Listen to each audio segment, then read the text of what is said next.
Pour connaître les secrets de la fabrication du saké, nous allons nous rendre à Saga, au nord de l'île de Kyushu. Le riz et l'eau sont les deux ingrédients principaux du saké. Cette région agricole permet de cultiver le riz nécessaire à sa fabrication, le riz Yamada Nishiki. Les montagnes de Saga fournissent en quantité une eau pure de très grande qualité. L'eau aurait-elle une importance dans le futur goût du saké? Le goût du saké change avec la minéralité de l'eau. Si l'eau est très minérale, le goût devient plutôt dur, et au contraire avec de l'eau moins minérale, le goût devient plus doux. Voici une kura, une maison de saké. Ici, chez Tenzan, on fabrique du nihonshu depuis 6 générations. Monsieur Shishida, maintenant à la retraite, tient à nous faire l'historique des lieux.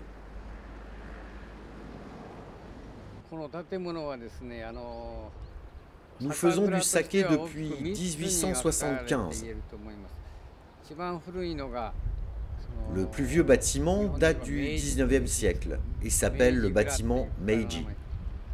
Le deuxième date du début du XXe siècle, c'est le bâtiment Taisho.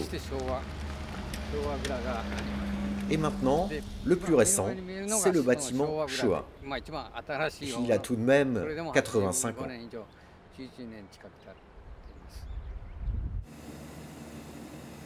Nous allons maintenant découvrir les étapes de la fabrication du saké. Ce matin, la journée commence par la cuisson du riz à la vapeur. Monsieur Goto est le toji, le sakéificateur. C'est lui qui supervise toutes les étapes de la fabrication. Tout d'abord, on lave le riz et puis on le trempe dans l'eau. Ensuite, on le cuit à la vapeur. La texture change en fonction du riz et du temps de cuisson. Maintenant, j'en fais une pâte de riz et je vérifie la texture. Et ça, c'est pas une machine qui peut le vérifier. C'est l'expérience du toji. Aujourd'hui, c'est bien. Le toji vient de donner son aval pour la phase suivante, le koji. Il faut faire vite, car la gestion de la température et du taux d'humidité est déterminant. 20% du volume de riz final est consacré à la préparation du koji. On doit tout d'abord l'étaler pour faire baisser sa température. Les gestes sont précis, experts même.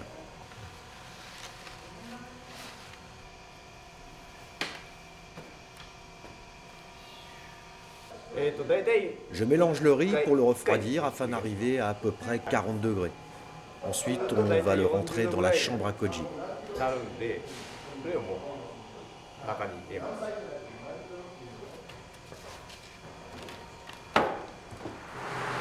Nous sommes dans la salle de fabrication du koji. Sa température est de strictement 30 degrés. Le riz est étalé sur des planches appelées toko. Il faut le répartir rapidement et uniformément.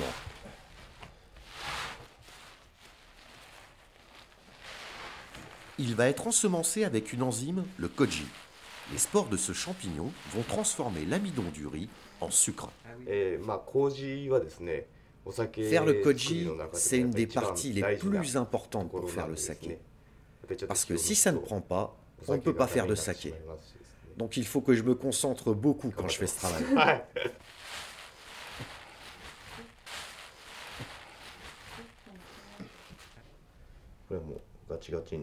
Vous voyez, ça c'est du riz ensemencé avec du koji.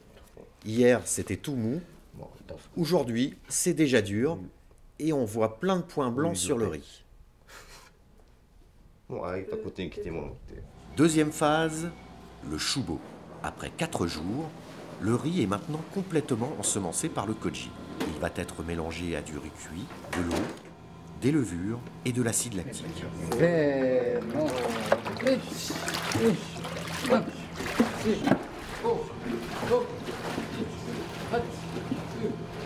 La base du shubo est maintenant prête. Elle va poursuivre sa mise en culture dans de grandes cuves pendant 14 jours. À la fin du processus, la population levurienne atteindra 2 à 3 millions de cellules par goutte.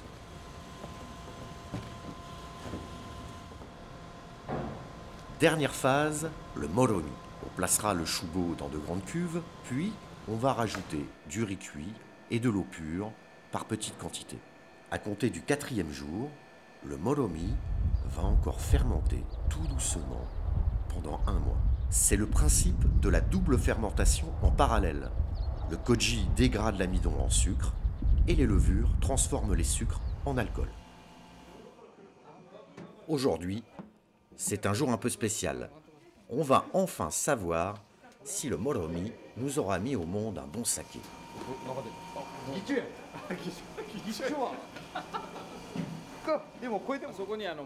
Là-bas, il y a un gros tank de moromi. C'est du riz fermenté.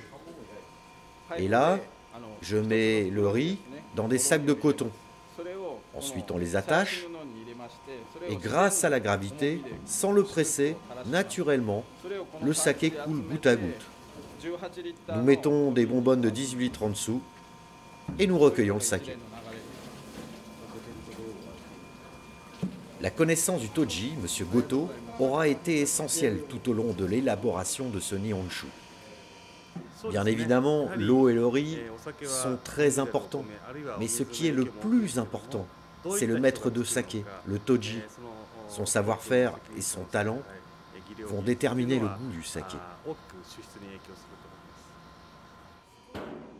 Ce dernier né de la maison Tenzan est maintenant prêt à rejoindre les étals.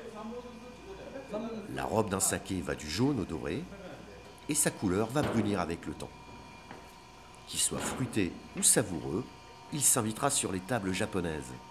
Chaque année, 11 000 tonnes de nihonshu sont produites au Japon.